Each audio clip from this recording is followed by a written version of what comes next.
Epilogue. We have done with chapter 51 and now we come to the last chapter, number 52 in the original.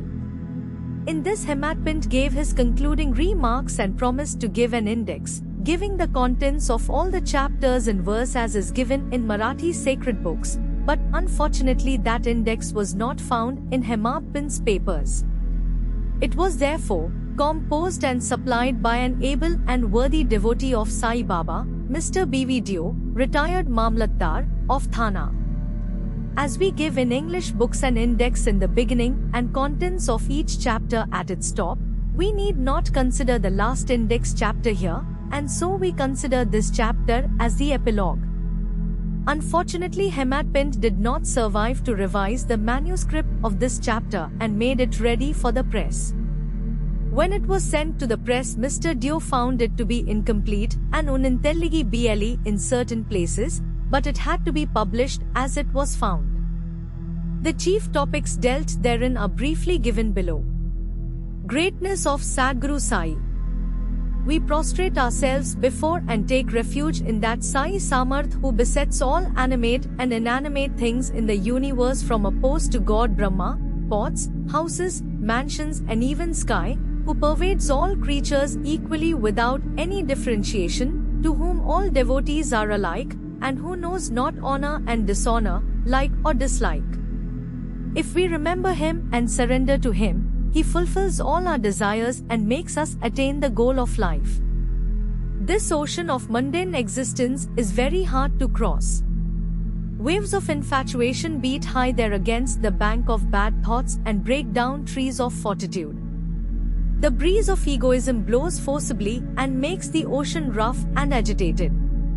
Crocodiles in the form of anger and hatred move there fearlessly.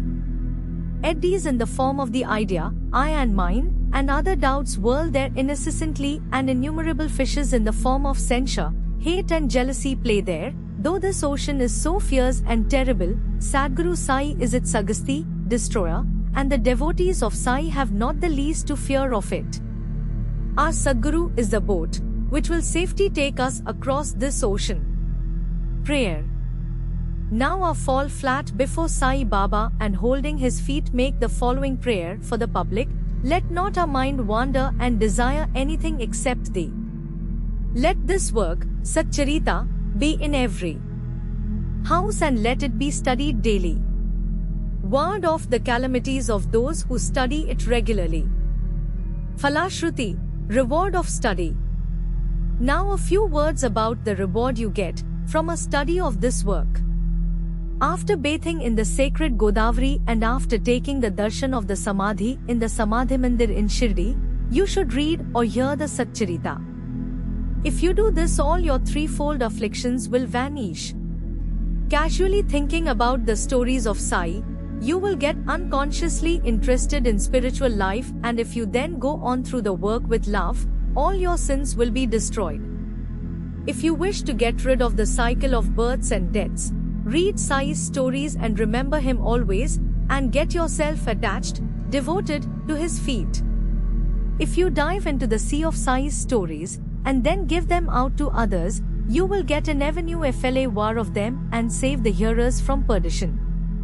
If you go on meditate ing on Sai's form, it will in course of time disappear and lead you into self-realization. It is very hard to know or realize the nature of self or Brahma, but if you approach through the Sugun Brahma, Sai's form, your progress will be easy.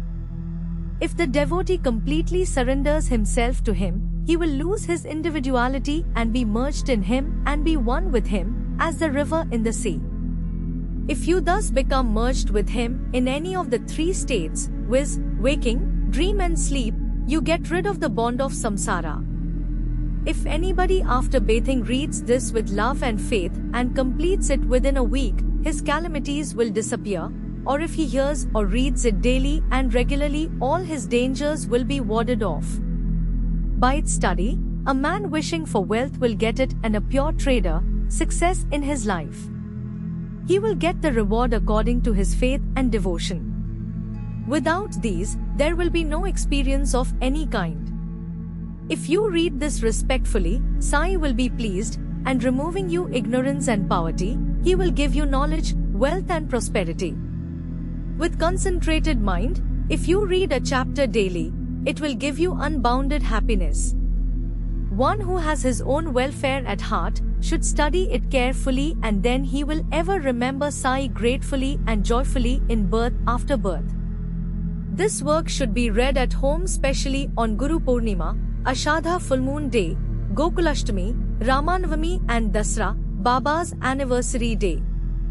If you study this one book carefully, all your desires will be satisfied, and if you always remember Sai's feet in your heart, you will easily cross the bhava, samsar, sugar.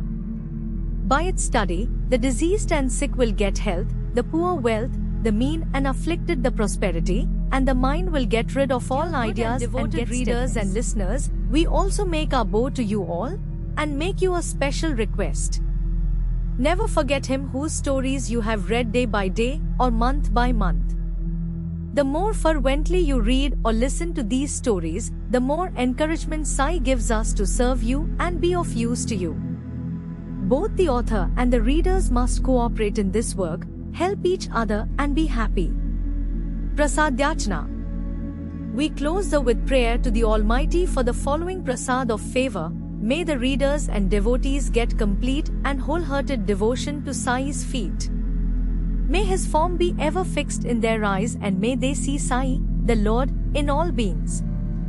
Amen. Bow to Sri Sai, peace be to all.